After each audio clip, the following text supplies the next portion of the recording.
There's one Raj Malhotra, he's asking, if Islam is a religion of peace, then how come it was spread by the sword? The question posed was, if Islam is a religion of peace, how come it was spread by the sword? Islam comes from the root word salam, which means peace. It also means submitting our will to Allah subhanahu wa ta'ala, Almighty God. In short, Islam means peace acquired by submitting our will to Allah subhanahu wa ta'ala. But as I mentioned earlier, that everyone in the world does not want peace to prevail in the world. There are certain antisocial elements for their own benefits. They don't want peace to prevail. The robbers, the criminal. If peace will prevail, they will go out of business. So for their own benefit, there are certain human beings who don't want peace to prevail. So for such types of people, force may have to be used. Therefore, we have police, etc. So Islam is for peace, but sometimes you may have to use force to put the antisocial elements in their place. And the best answer to this question, that Islam was spread by the sword, is given by Deleuze O'Leary. He's a non-Muslim historian of great repute. In his book, Islam at the Crossroad, on page number 80, says that history makes it clear that the legend of fanatical Muslims sweeping across the world, forcing Islam at the point of the sword over conquered races, is the most fantastic, absurd myth that historians have ever repeated. Deleuze O'Leary, page number 8, book Islam at the Crossroad. I'm asking you a question, that we Muslims, we ruled Spain for about 800 years. Later on, the Crusaders came and they wiped out the Muslims. There was not a Muslim who could openly give the azan, the call for prayers. We didn't use any force. You know, we Muslims, we ruled the Arab lands for about 1400 years. For a few years, the Britishers came. For a few years, the French came. But overall, the Muslims were the lordship of the Arab land for 1400 years. Do you know today, there are 14 million Arabs who are Coptic Christians. Coptic Christian means they're Christians since generations. Since generations. If the Muslims wanted, they could have converted every non-Muslim at the point of the sword. We didn't do it. The 14 million Arabs or Coptic Christians are giving witness that Islam was spread by the sword. You know India? India was ruled for hundreds of years by the Muslims. We didn't use the sword. We didn't use the sword. If few people do a wrong thing, you can't catch up those people and blame the religion for that. If few people don't follow the religion, you can't say that Christianity is bad because Hitler incinerated 6 million Jews. If Hitler incinerated 6 million Jews, burned 6 million Jews, you can't blame Christianity for that. There may be black sheep in every community, but we Muslims, we ruled India for hundreds of years. If we wanted, we could have forced every non-Muslim to convert at the point of the sword. We didn't do it. The non-Muslims of India today, more than 80%, they are giving shahada, they are giving witness. You non-Muslims present here are giving witness that Islam wasn't spread by the sword. You are giving witness. We had the power, we didn't do it. Islam doesn't believe in that. Today, the country which has the maximum number of Muslims is Indonesia. Which Muslim army went to Indonesia? Which Muslim army went to Malaysia, which has 55% population of Muslims? Which Muslim army went to the east coast of Africa? Which Muslim army? Which sword? Thomas Carlyle gives the reply. Thomas Carlyle, he writes in his book, Heroes and Hero Worship, that you have to get the sword. Little good will it do that he should spread with the sword. Every new opinion initially begins in the mind of one. One man in the whole world. One man against all the human beings. It will do little good that he picks up a sword and propagates it. Which sword? Even if we had the sword, we can't use it. Even if we had the metal sword, we can't use it. Quran says in Surah Baqarah chapter 2 verse 256, La ikrah fid deen, there is no compulsion in religion, truth stands out clear from error. Anyone who grasps the hands of Allah subhanahu wa ta'ala and rejects the evil, he has held the most strong handhold that never breaks. Anyone who believes in Allah, Allah will take him from darkness to light. Anyone who believes in the evil, the Satan one, he will take him from lightness to dark. Which sword? Sword of the intellect. Quran says in Surah Nahl, chapter 16, verse 125. Udu ila sabili rabbika bil hikmah wal mawzatil hasana wajadilhum billati ahsan. Invite all to the way of thy Lord with wisdom and beautiful preaching, and argue with them and reason with them in the ways that are best and most gracious. There was an article that came in the Plain Truth magazine.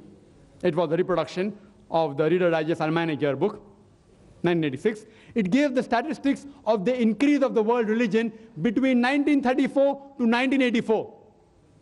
In the 50 years, number one increase in major religion was Islam, 235%.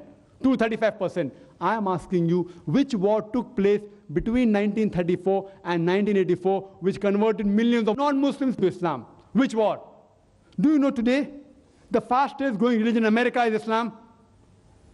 Who is forcing the Americans to convert the point of the sword? The fastest growing religion in Europe is Islam. Who is forcing them the point of the sword? Quran gives the answer in no less than 3 different places. In Surah Tawbah, chapter number 9, verse number 33. In Surah Saf, chapter 61, verse number 9. And Surah Fatah, chapter 48, verse 28. The glorious Quran says, هو الذي أرسل رسوله بالهدى والدين الحق ليظهره على الدين كله وكفى بالله شهيدا وقليل المشركون. Allah says that Allah has sent His messenger with truth and with guidance, so that it will prevail over all the other ways of life, over all the other ism. Islam is destined to supersede all, master them all, overcome them all. Kulle. Enough is Allah as a witness. And I like to end this answer by giving the quotation of Adam Pearson. Dr. Adam Pearson said that people who fear that one day nuclear weaponry will fall in the hands of the Arabs, they fail to realize that the Islamic bomb has already been dropped. It fell the day Prophet Muhammad, peace be upon him, was born. There's a question from Brother Sunni Ilyas. When Islam preaches universal brotherhood, then how come Muslims themselves are divided into sects? The question posed is that when Islam preaches universal brotherhood, how come Muslims are divided into various sects? The answer is given in the glorious Quran. In Surah Al-Imran, chapter number 3, verse number 103, it says, وَاتَصِمُوا بِحَبْلِ اللَّهِ جَمِيعًا وَلَا تَفَرَّقُوا. Hold to the rope of Allah strongly and be not divided. Which is the rope of Allah? The glorious Quran is the rope of Allah subhanahu wa ta'ala. It says that the Muslims should hold to the rope of Allah, the glorious Quran and the Sahih Hadith, and they should not be divided. And the Quran says, as I mentioned earlier, in Surah Anam, chapter 6, verse 159, that anyone who divides the religion into sects, you have nothing to do with him.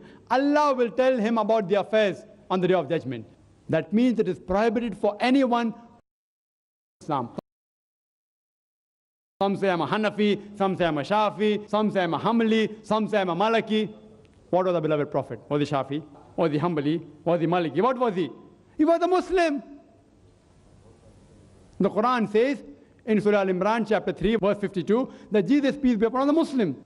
The Quran says in Surah Al-Imran chapter 3 verse number 67 that Abraham was a Muslim. And what was the beloved Prophet? He was a Muslim. The Quran says in Surah Fussilat chapter 41 verse number 33, وَمَنْ حَسَنُ قَالَ مِمَّنْ ضَاءَ إِلَى اللَّهِ وَعَمِلَ صَالِحًا قَالَ إِنَّنِي مِنَ الْمُسْلِمِينَ. Who is better in speech than one who invites people to the way of thy Lord, works righteousness, and says, I am of those who bow to the will of Allah, those who say, I am a Muslim. So when anyone poses the question, what are you? You should say, I am a Muslim. I have no objection if someone says, I believe in certain verdicts, certain views given by great scholars like Abu Hanifa, Imam Shafi, Imam Malik, Ahmad ibn Hanbal. May Allah be pleased with them all. I respect all these great scholars. If someone agrees with certain views of Imam Shafi, sometimes may Allah be pleased with him, sometimes Abu Hanifa, may Allah be pleased with him, I have got no objection. But if anyone poses the question, what are you? You should say you're a Muslim. And as the brother said earlier, that Quran says there will be 73 sects. What he is referring to is saying of beloved Prophet. It's mentioned in Abu Dawud, hadith number 4579. It says that the religion of Islam will be divided into 73 sects. But if you note the wording of the Prophet Muhammad sallallahu alaihi wasallam, Muhammad peace be upon him, he said that the religion will be divided. He didn't say you should divide the religion. He's prophesying. Though the Quran says don't be divided, the Muslims are bound to divide. And there's another hadith, which is mentioned in Tirmidhi, hadith number 171. The beloved Prophet said, there will be 73 firqas, 73 sects. And all will go to hell except for one. And the companions asked, which one? The Prophet said, the one that is on the path of the Prophet and the companions. One that follows the Quran and the Sahih Hadith. So anyone who follows the Quran and Hadith is on the true path. Islam doesn't believe in division.